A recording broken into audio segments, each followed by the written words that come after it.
Hello students, this is Miss Dalton and this video is on designing a survey and an experiment. Your learning target for this section is that you will be able to discuss designing a study using survey or an experiment.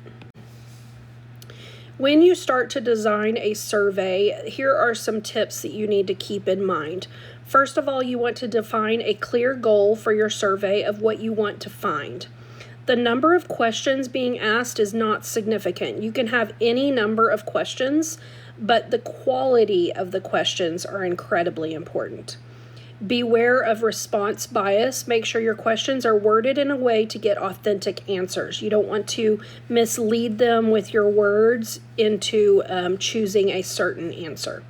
Remember to stay open to any results while writing your survey. You are not using your survey to prove something you already believe. In the mid-20th century, a public opinion researcher named Hadley Cantrill was interested in how to measure happiness. He designed a two-question survey known as the Cantrill Self-Anchoring Striving Scale in 1965.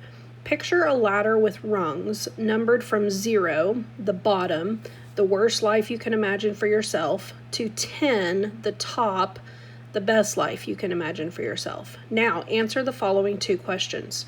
So he put these two questions on his survey. On which step of the ladder do you feel you are standing at this time? On which step do you think you will be standing in 5 years? Gallup has used Cantrill's survey to measure suffering around the world. In a recent survey of countries, Denmark had the lowest percentage of suffering, with respondents only choosing 1%. Zimbabwe had the highest at 40%, and the United States was in between at only 5%. Notice that with Cantrill's survey, there were only two questions. And so this goes to show you that in a survey, you don't have to have a ton of questions. Have as many questions as you need to be able to get some good results. Now, how accurately do you think Cantrill's survey measures happiness? Go ahead and put down approximately where you think it would measure happiness. So your answers are going to vary from person to person, but something to keep in mind is that the subjective happiness scale would probably be more accurate in measuring happiness relative to one's peers, but would not do a good job of measuring outlook on the future. This is because there are some problems with using this survey to measure happiness and suffering. Some problems associated with this is that respondents might get frustrated that the questions are similar to each other. Another problem would be respondents who are experiencing an intense emotion might answer the questions from that perspective. This is a more immediate response. Again, your emotions can change from minute to minute, and so we have to think of an overall happiness, and this survey doesn't really measure that. Okay, now let's switch over to designing an experiment. So when you are designing an experiment, you are going to manipulate. You're going to choose sample experience. You can have an independent variable, the part you are controlling, who gets medicine versus a placebo. You can have a dependent variable, which is the part you are measuring the effect of the medicine and the placebo. So you should have both. A good experimental design serves three purposes: causation, infer what is causing a relationship; control, it allows you to rule out alternative explanations; and variability, reduces variables so you can better detect differences. It used to be that we would have you guys run a statistical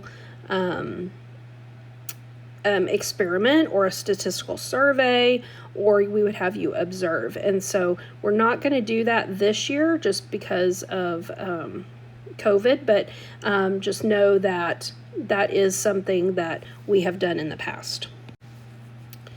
One very popular experiment was called the Hawthorn Effect. In the late 1920s, an experiment was conducted on workers in an electric company named Hawthorn Works. Before informing workers about the experiment, researchers secretly observed their productivity for 2 weeks. Researchers then increased the brightness of the lights in the factory and observed the workers' productivity levels. For a short time, productivity increased. Productivity also increased when changing the amount of break time, providing food during breaks, and shortening the workday. What factors do you think could have caused the increased productivity? Some possible explanations are that workers knew they were being observed, and so they worked harder.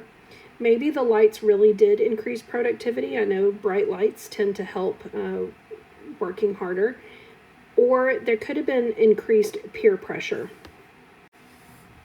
How could you improve the design of such an experiment?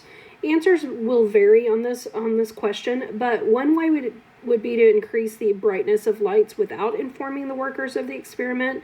Another way would be to inform workers but split them into two groups. Maybe you only tell one of the groups of workers. The fact that workers had access to the productivity counters could have also influenced the results. Because of this study, we now have what's called the Hawthorn Effect. The Hawthorn Effect is the alteration of behavior by the subjects of a study due to their awareness of being observed. So on the calendar, there is a video. I can't play it here because the sound was messing up, but on the calendar, I have provided the link to this video describing the Hawthorn Effect. So when you're done with this video, watch the short video about the Hawthorn Effect. Also on the calendar, I have a link to this video right here, which is talking about designing an experiment and some different ways that results can be maybe statistically significant, but not necessarily significant in clinical studies. After you watch that previous video there about designing an experiment, you're gonna understand these different definitions. Statistical significance answers the question, is there likely an effect? It provides a mathematical measure of confidence in the results.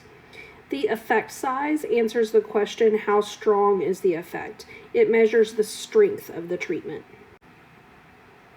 So let's look at this question here. Yes or no? To understand the difference between statistically significant and effect size, consider the example of two weight loss pills that are both tested and found to have a statistically significant effect. Does this mean that the pills are equally effective? Not at all. Even though they are both effective, one may cause people to lose 0.4 pounds on average, and the other may cause people to lose 6.1 pounds. For this reason, it is always important to look at the effect size whenever you read about a study that claims something was found to be statistically significant. Like in that video, it can be statistically significant, but might not be significant in the case studies. Practical significance answers the question, why does the effect matter? Statistics can only answer Statistics can only answer statistical significance and effect size. Try saying that 10 times fast. You must use your life experience to define practical significance. For example, suppose you are evaluating a training program by comparing the test scores of program participants to those who study on their own. Further, we decide that the difference between these two groups must be at least 5 points to represent a practically meaningful effect size. An effect of 4 points or less is too small to care about. After performing the study, the analysis finds a statistically significant difference between the two groups. Participants in the study program score an average of 3 points higher on a 100-point test. While these results are statistically significant, the 3-point difference is less than our 5-point threshold. Consequently, our study provides evidence that this effect exists, but it is too small to be meaningful in the real world. The time and money that participants spend on the training program are not worth an average improvement of only 3 points. Okay, for your assignment today, you're going to have these true-false questions that you need to answer. It is in Moodle, and so again, fill those out in Moodle, and you will need to score an 80 or above. Also, I want to mention that if you want to read more about this section, you can go to the book. The book is actually linked at the top of the Moodle page. And so if you go to this page 136 and read about this section right before page 136, you'll get a little bit better understanding.